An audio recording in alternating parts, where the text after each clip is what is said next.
Hey party people, welcome to the Split Party podcast. My name is Garrett, or Prowler, and I'm the game master for the Split Party. We're a bunch of friends that have been playing tabletops for a while and thought that maybe you'd like to listen in on the story that I create and my players tell. Our campaign is set in the grimdark world of Etharis, detailed in Ghostfire Gaming's book Grim Hollow, the campaign guide. If you haven't checked them out yet, I cannot stress enough what you're missing out on. In our campaign, I've added a couple homebrew additions just to fill in some details and flair, like a calendar, a pair of blue moons, and a natural event that causes complete darkness across the continent for a week straight called Dark Rain. The podcast starts about 20 sessions into our campaign, with a little after our party officially split into 2 concurrent adventures. But don't worry, you haven't missed too much. We're far from the end and just a few days away from our party's first Dark Rain. Our next episode will be a recap of the campaign thus far, and in this pod we'll be introducing characters, detailing some brief snips of the lore of Etharis, and explaining anything else important that won't be covered in the second episode. After our recap, every future episode will be a rotation between both parties. You'll be able to keep up with which side of Etharis you're in based on the title and description of each episode. Now that's out of the way, let's get into the introductions.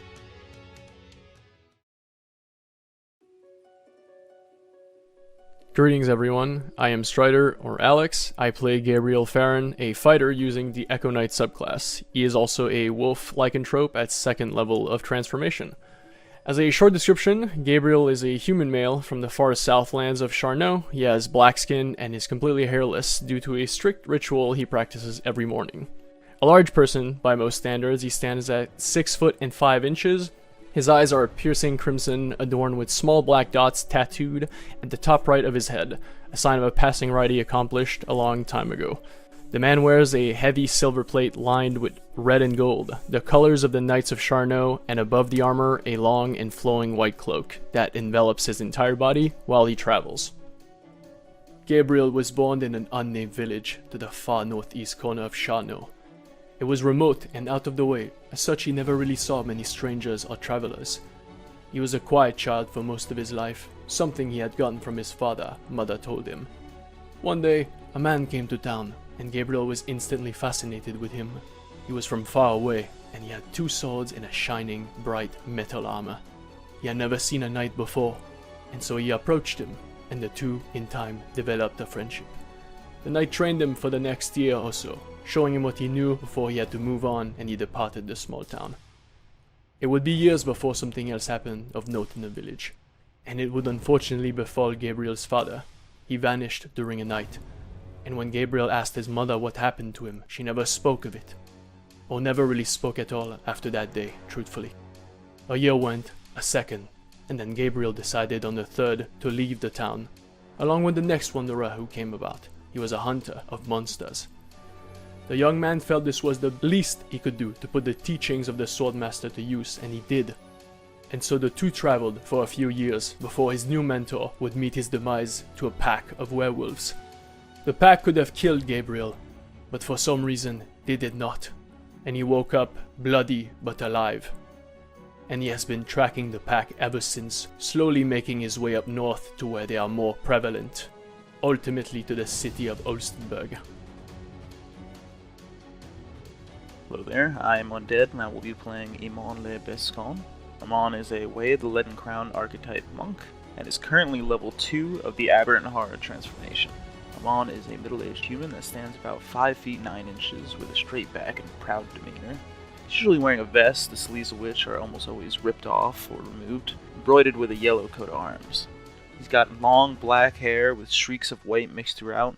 One of the streaks is a small tentacle-like appendage, usually hidden by a brown flat-cap hat. He also sports a well-trimmed mustache. Eamon is the oldest son of the Bescon noble family in the Charnot kingdom. Raised on a small farm near the Bonosal village, his original family's estate was destroyed in a strange incident many years ago. It was from this farm that Eamon was trained by his father, a member of a secret organization called the Lumiere. As he came of age, a strange affliction beset him, causing his body to occasionally transform horrifically. For the past 10 years, Eamon has been hunting for a marble black obelisk for Duke Claude Delacruz in hopes of gaining his assistance in the reclamation of his ancestral home. Joining with Rylon, he is now one step closer to achieving his goal. Hey, I'm Neszy. My character is Ilfarin Perfeus, a blade-slinging wizard. While previously an elf, Ulfarin is now a disembodied, a being torn between the material and ethereal planes. This has had a significant effect on him, both in terms of abilities and appearance. While Ulfarin is often seen covered up in studded leather armor, his affliction is still clearly visible. His hair, face, neck, and left hand, his dominant hand, are grey and blurred, as if constantly out of focus. On his right hip sits an ornate-looking rapier, and a spellbook dangles from his waist on a string. Around his neck hangs his arcane focus, a green crystal, and on his back a worn, marigold-coloured hooded cloak. Ulfarin was born 235 years ago in the elven city of Tol-Leomil, in the Sharnol Kingdom. Upon reaching the age of 73, still considered a child in elven terms, Ulfarin began attending the great college, Ulmir's Gate. While there, he was educated as a mage, and was taken under the wing of a woman by the name of Syra Torsine, a disreputable blade-slinging teacher who soon became Ulfarin's master. He remained at the college for just 12 years, and then an accident occurred. The college itself and all its inhabitants simply vanished. When Ulfarin next awoke, he found himself in an empty, hazy, grey version of the college. Little did he know that he had spent 134 years suspended in the ethereal rift. It took him over a year to escape from his prison, and, upon re-emerging in the material plane, Ulfarin was forever changed. For now, he wanders, tentative about the prospect of returning home.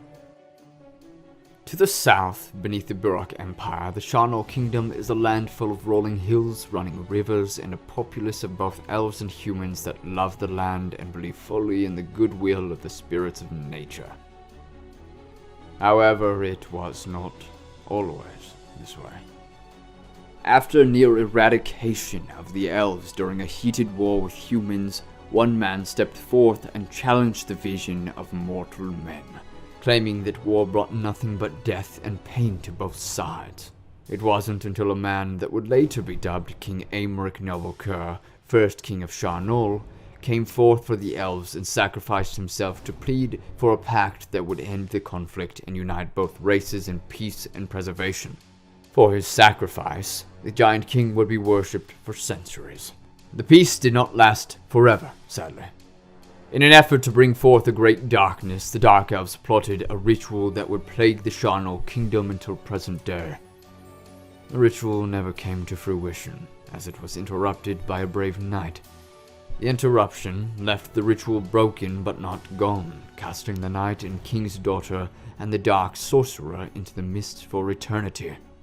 Now, with the taint of the ritual, the gentle mists that wandered Sharnol were twisted into a sinister force that would spread and bring with it corruption that affects both the people of Sharnol and the spirits of nature. Combating this curse, the people of Sharnol have organized chapters of knights tasked with various missions, from protecting the cities to patrolling the woods and wandering the borders.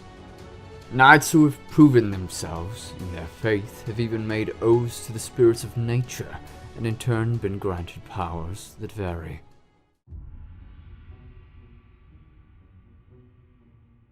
Hello people, I'm Waffle. I play the character Reuben Olsen. He's a Gloomstalker ranger with a splash of paladin extent.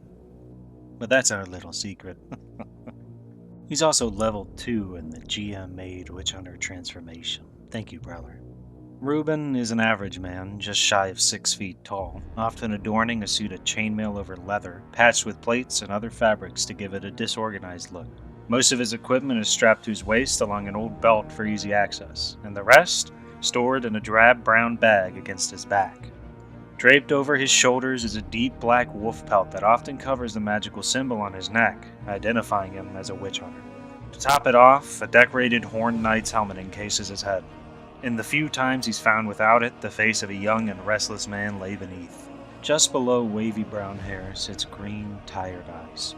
His lips, which scarcely smile, are thin and deep red in contrast to the pale skin that surrounds it.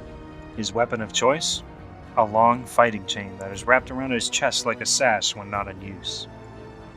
Orphaned at a young age, and shunned for his mysterious tattoo, Reuben never knew much of his real family, nor their love. It was by the grace of God that Speaker Cornsley found him, raising the boy as his own. And though this led to strange beliefs, not much of his life differed from the other kids of Olstenburg. wasn't long before he learned to fight at the Academy of Swords, and not long after that, the truth of being a witch hunter. Suddenly, a massive weight was thrust upon him. He now had real potential to destroy the creatures of night, but he couldn't do it alone.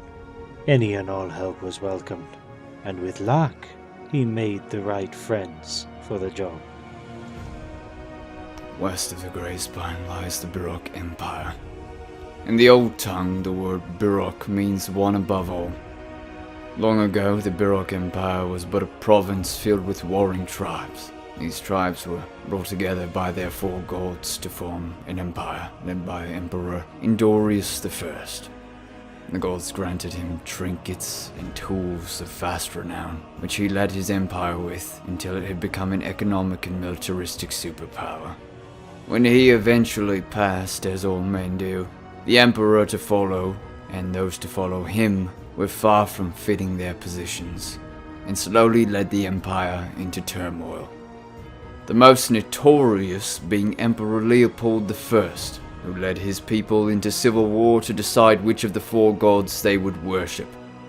He was later assassinated by agents sent from all four provinces. Meanwhile, during the civil war, the four divines turned on each other, fighting tooth and nail for the land. When Leopold died, Aurelia was pulled from her madness just long enough to witness the infighting between the gods, and gave her life to shield the lands of Etharis from their wrath. Following this, the old gods Olmir, Malagant, and Galt soon slew one another. These deaths sent a shockwave of magic to ripple through the lands. Now the Baroque is without their gods and slowly crumbling, and the people know this. But speaking ill of the Empire or abandoning their lords will likely make them targets of the Empire's agents. And so they deal with it. Yo, what's going on everyone? I'm Jimmy. I play Rylon Hakai. He is a Divine Soul Sorcerer with a small multi-class with the Cleric of the Order domain. He is currently a Transformation Level 2 Seraph of Solima. Rylon is a Downcast, which is Grimhollow's version of a Fallen Aasimar. He has slick black hair that reaches below the back of his neck and a well-kept beard. In both hair and beard are streaks of platinum. He is pale like most people from Astoria, but has a slight pinkish hue to his skin due to his celestial heritage.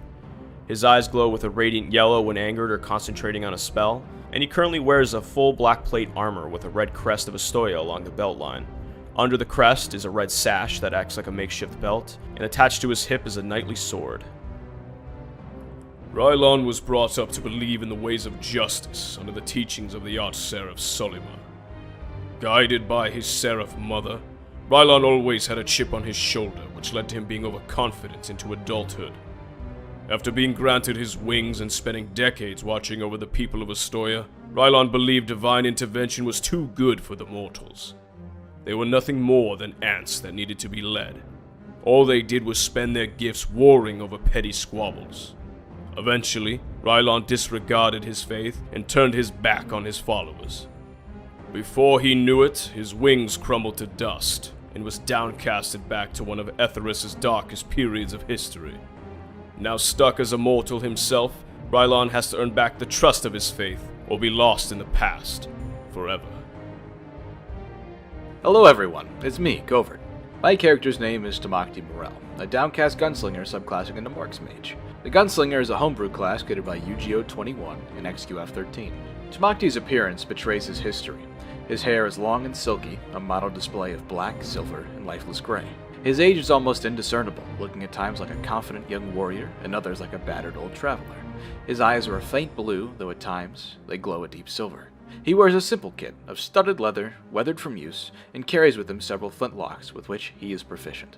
Tamakti was born in the lands of Astoria, though his birth came many years before it was referred to as an empire. He spent his youth on the front lines of many a border skirmish with the Unterfolk. It was on one such front line when he was noticed by Olmir. His actions on the battlefield so impressed the god, Tamakti was granted his wings. His purpose was that of a soldier, one who was blindly loyal to his lord. He spent countless decades locked in the victorless conflict, and it so consumed him that he soon forgot much of his past. When the gods disappeared, Tamakti was lost for a time, But soon another load rose for him to follow, and though Imperius styled himself a worthy successor to Ulmir, Tamokti began to lose faith. He was soon cast down, and left to relearn what it is to be immortal. He found guidance in a fellow downcast, and soon found a purpose as well, and now travels the world seeking to bring justice and protection to those mortals whom the Seraphi seem to have forgotten. East of the Greyspine Mountains rests the Astoyan Empire, a land of bogs, plains, and forests nestled in a darkness that overtook the land 39 years ago. When southern Astoya's ground shook with a quake, a tide of necrotic energy poured forth from the ground, bringing with it a horde of undead from the forgotten ruins beneath the surface of Nova Astoya. Until this darkness had come, the hardy people of Astoya lived lives of peace and prosperity, after having seceded from the young Burok Empire nearly 2 centuries ago. Astoya in the old tongue means our own. When the Burok finally tamed its borders, it came to claim back the land that the free Astoyan people had colonized. Now fighting to France, both the undead and the Burok, the Astoyans needed to take action. Of their best fighters, they pulled a force that would venture into the underground where the darkness originated and seek the source of malady. Unfortunately, for those that dared delve, they returned reduced to stragglers babbling tales of maze-like ruins, ravenous undead, and a dark shrine that spoke to their minds. Some of those who had fallen in the mission rose from the dead as blood drinkers that overthrew the government and established what is now called the Crimson Court. Without the sunlight to guide them, the forces of the Burok Empire still resided in Astoya, were forced out of their outposts and back to their homelands. Still, though, some Astoyans cling to faith in the Arch-Seraph of Justice, Solema. And though the darkness would spread all the way to the farthest reaches of the Greyspine Mountains and the Charnel Kingdom, faith is best kept closest to the heart. Now that we've described the places our characters are from, we have a few more details to fill in. The calendar we've created is made up of 7 days a week, an average of 36 days per month, and 8 months per year. 3 centuries ago, the world left an old era and ventured into the new one, the era of Dark Reign. Dark Reign is a natural event that occurs once a year. In short, Dark Reign brings out the monsters and thieves of Etharis. During this time, the continent is shrouded in a natural darkness for a week while the moons remain aligned side by side and rotate with the world while staying in the line of the sun. It's pretty much a long solar eclipse, but with 2 blue moons called Acreon and Assyrion. In the campaign, Dark Reign will be occurring in just a few days at the end of the first month of 301 YOD, which means Year of Dark Reign. You'll be hearing that in every recap. As if Dark Reign weren't enough, in the Burok Empire, a figure as tall as the highest spire and made of shadow stalks the land, bringing with it sinister mutations wherever it treads. With the head of a deer and a crown of antlers, this terrifying creature is referred to as the Beast. There's much more for you to learn alongside both parties, that's parties plural, as we see where their travels take them. We all hope you'll be able to listen in, and remember, never split the party.